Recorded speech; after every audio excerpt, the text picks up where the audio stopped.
Ik hou van eenzaamheid. Stilte om me heen.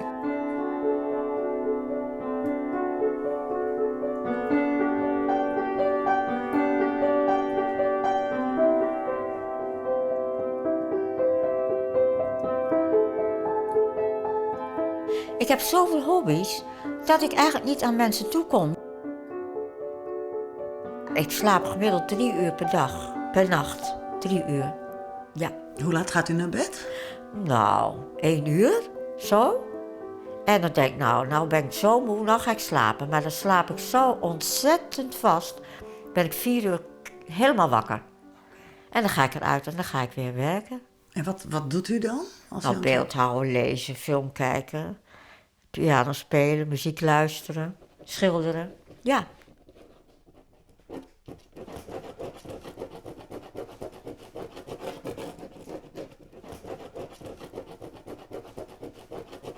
U slaapt maar 3 uur per nacht? Ja.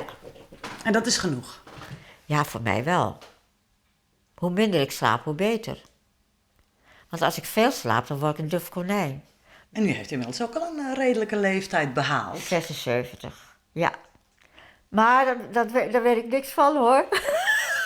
Dat gaat vanzelf. Ik heb het altijd zo druk, dan kan ik niet bij stilstaan. Nou, daar gaan we dan weer, hè.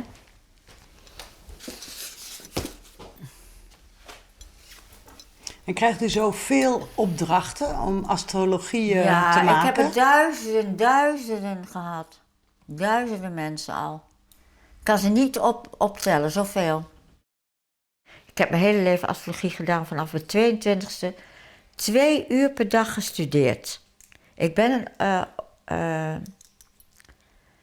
een autodidact.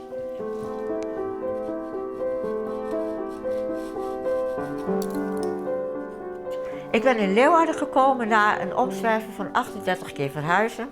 38 keer? Ja, ik heb ook in Frankrijk gewoond. Ja. Hoe lang woont u nu hier in Leeuwarden? 12 jaar inmiddels. Ja. Best lang voor u doen, of? Ja. Maar ik ga waarschijnlijk weer verhuizen. De 39ste keer? Ja. Waar naartoe? Lissabon.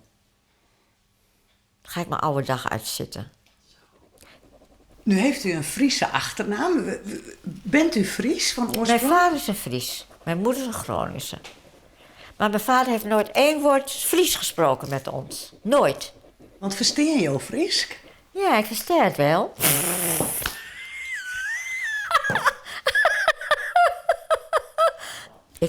In Lissabon ga ik ook weer schilderen. En leuke mannen ontmoeten. Die charmant zijn, maar verder niks. Hè?